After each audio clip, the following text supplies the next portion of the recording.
കാരണം അന്ന് ഞാൻ 8ാം ക്ലാസ്സിലൊക്കെ പഠിക്കുന്ന സമയമായിരുന്നു. ചെറിയ ഈ പറയുന്ന റോഡ് സൈഡിൽ കിടക്കുന്ന ബീഡി കുറ്റികളും കാര്യങ്ങളൊക്കെ പെറുക്കിയെടുത്ത് പിന്നെ അത് ഉപയോഗിക്കാൻ തുടങ്ങി. പിന്നെ ഈ പറയുന്ന കുറ്റികളിൽ നിന്ന് സിഗരറ്റിലേക്ക് എത്തി. അത് പിന്നെ ഒരു ബീഡിക്ക് നിറച്ച് കഞ്ചാവ് നിറച്ച് ഉപയോഗിക്കാൻ തുടങ്ങി. പിന്നെ അങ്ങനെ ഒരുപാട് തന്നെ ലാസ്റ്റ് MDMA എത്തി. അവസാനം 18ാമത്തെ വയസ്സിൽ ഒറ്റപ്പാലം സബ് ജയിലിൻ്റെ ഉള്ളിലേക്ക് കയറിച്ചിട്ടുണ്ട്. അത് എന്തായിരുന്നു കാരണം? അന്ന് ഏകദേശം 12ഓളം ബൈക്കുകൾ മോഷ്ടിച്ചു. അതുപോലെ ഒരു 3 പേരെ ആക്രമിച്ചു. ഇതൊക്കെ അതുപോലെ റോഡ് സൈഡിൽ നടന്നുകൊണ്ടിരിക്കുന്ന ആളെ ആക്രമിച്ചിട്ട് അവരെ പൈസ തട്ടിപ്പറിക്കാൻ തുടങ്ങി. അങ്ങനെ ഈ പറയുന്നത് ഞങ്ങൾ 12 പേര്, ഞങ്ങൾ ഒരാളല്ല 12 പേരായിരുന്നു.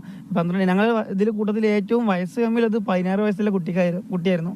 ഏറ്റവും പ്രായം കൂടുതലുള്ളത് 23 വയസ്സുള്ള ഒരാളായിരുന്നു. ഞങ്ങൾ 12 പേരും ഒരുമിച്ചിട്ട് തന്നെ നടന്നിട്ടാണ്. അത് സ്കൂൾ പഠിക്കുന്നതും കാര്യങ്ങളൊക്കെ ഒരുമിച്ച് അങ്ങനെ അത് തുടങ്ങിയതാണ്. പിന്നെ ഞങ്ങൾക്ക് അതൊരു ഒരു ഹരായി മാറി. കാരണം ഇതിങ്ങനെ കിട്ടുകയല്ലേ. കാരണം ഞങ്ങൾക്ക് ജോലി ചെയ്യേണ്ട മറ്റുള്ള കാര്യങ്ങളും ചെയ്യേണ്ട ആവശ്യമില്ല.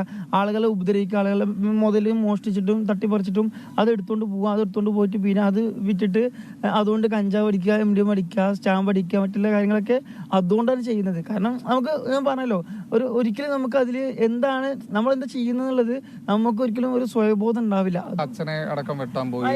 എന്റെ ഉപ്പാക്ക് നേരൊക്കെ ഞാൻ കത്തിയെടുത്ത് പോയിട്ടുണ്ട്. അതെന്റെ ഉപ്പാക്ക് നേരക്കല്ല, എന്റെ പെങ്ങളെ നേരക്ക് ഞാൻ അക്രമ സ്വഭാവം എടുത്തിട്ടുണ്ട്. എന്റെ ഉമ്മാക്ക് നേരെ അക്രമ സ്വഭാവം എടുത്തിട്ടുണ്ട്. എന്റെ അയൽവാസികൾക്ക് നേരെ അക്രമ സ്വഭാവം എടുത്തിട്ടുണ്ട്. എന്റെ ഉപ്പാക്ക് നേരെ രാത്രിക്ക് നമ്മൾ തമാശക്ക് സംസാരിക്കുന്നതിൻ്റെ ഇടയിൽ ഉപ്പാക്ക് നേരെ കത്തി എടുത്തിട്ട് ഉപ്പാനെ കൊല്ലാൻ ശ്രമിച്ചിട്ടുണ്ട് ഞാൻ. കാരണം അതൊക്കെ അല്ല സ്വഭാവത്തിൽ നമ്മൾക്ക് ഓർമ്മ ഉണ്ടാവില്ല. ഈ വരുന്ന 20-ാം തീയതി കാസർഗോഡ് മുതൽ തിരുവനന്തപുരം വരെക്ക് ലഹരിക്കെതിരെ ഒരു കാൽനടയായിട്ട് യാത്ര തുടങ്ങാൻ പോവാണ്. അത് എനിക്കതിന് നിലവിലേക്ക് ഒരു സപ്പോർട്ട് എന്നുള്ള രീതിക്ക് എൻ്റെ വീട്ടുകാർ മാത്രമേ ഉള്ളൂ, വേറെ ഒന്നുമില്ല. കാരണം സാമ്പത്തികമായിട്ട് ഞാൻ തന്നെ എൻ്റെ കയ്യിൽ നിന്ന് എടുത്തിട്ടാണ് റോഡ് സൈഡിൽ കിടന്നുറങ്ങിയിട്ട് അങ്ങനെ മുന്നോട്ട് പോകാം എന്നുള്ള രൂപത്തിലാണ്. കാരണം ഓരോ വില്ലേജുകളും ഉൾഗ്രാമങ്ങളും സ്കൂളുകളും എല്ലാം കവർ ചെയ്തിട്ട് എത്തിക്കാമെന്ന് വിചാരിച്ചിട്ടാണ് നിൽക്കുന്നത്. സ്വാലിഹിനെ സംബന്ധിച്ചിടത്തോളം സ്വാലിഹ് എങ്ങനെയാണ് ഈ ഒരു ലഹരി ഉപയോഗത്തിലേക്ക് എത്തിയത്?